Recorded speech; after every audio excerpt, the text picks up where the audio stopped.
It's Karl Carswell, Damage Hitter. Today we're talking about sports parents. Come on and join me while we discuss a little bit about sports parents. Obviously, I'm from a baseball background, so that's my emphasis, but sports are sports, guys, and I'm excited to speak sports with you. Before we get in here, please subscribe and hit the bell so you get notifications every time we upload.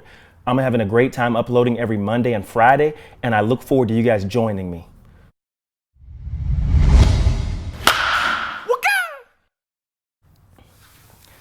All right, guys, we got 4 tips for you to help you be a better sports parent. I believe everybody wants to be a great parent. I also believe that when sports become involved, we get super excited and we do things that aren't typically the way we would go about operating. So the number one thing we have to do as a sports parent is understand we are a manager.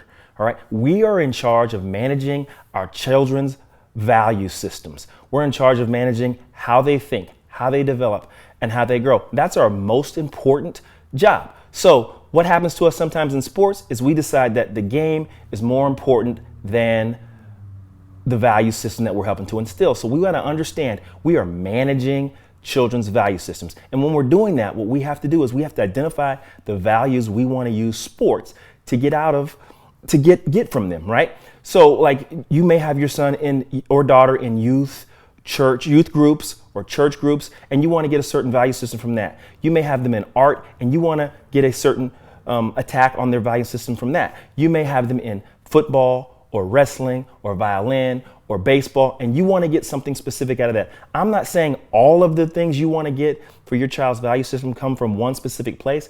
I'm saying if you're a manager, then you need to identify the sport, the activity, the things you're doing. You have a baseline of things that you want your child to do. You want to be polite. You want them to look people in the eye. You want them to have a firm handshake. You want them to be appreciative. You have a baseline of things that are important to you, and that's your job to emphasize. And then from the specific sport, you have expectations of the sport. For instance, I expect that my son hustle on and off the field at all times. He's a verbal leader at all times in an appropriate way. He's always picking up his buddies. Those are the 3 things that are most important to me. Win, lose, or draw. I want him to get a hit. I want him to steal a base. I want him to make great plays. But I know because of sports, those things aren't going to always happen. And it's my job to help him manage the baseline expectations. So when he's really good, he still takes care of the value system. When he's really bad, he still takes care of the value system. Right? So that's my job, is to help manage that. And I'm urging other people to try to do the same thing. Manage your child's expectations.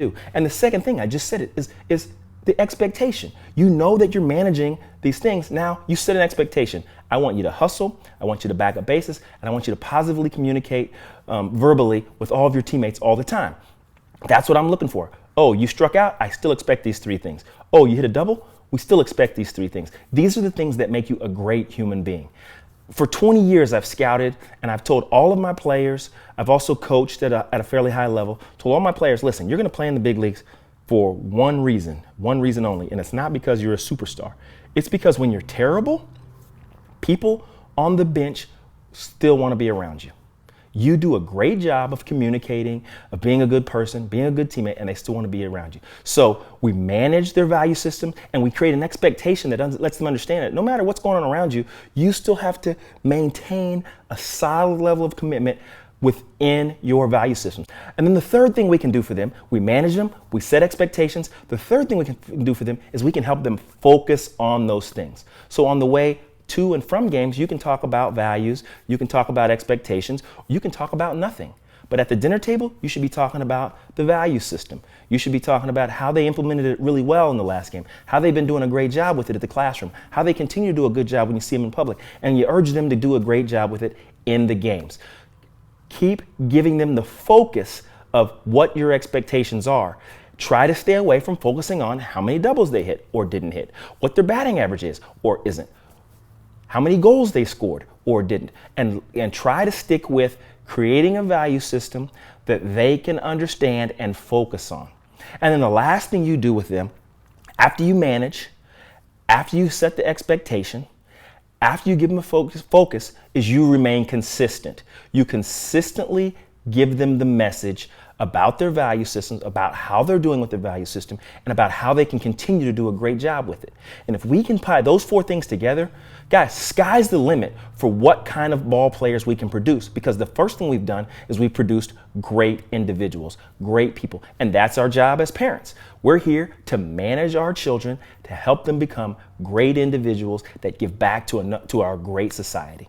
So I really appreciate you guys coming. A nice quick video for you today. Please, again, if you like it, hit like, make sure you subscribe, hit the bell so you get more notifications.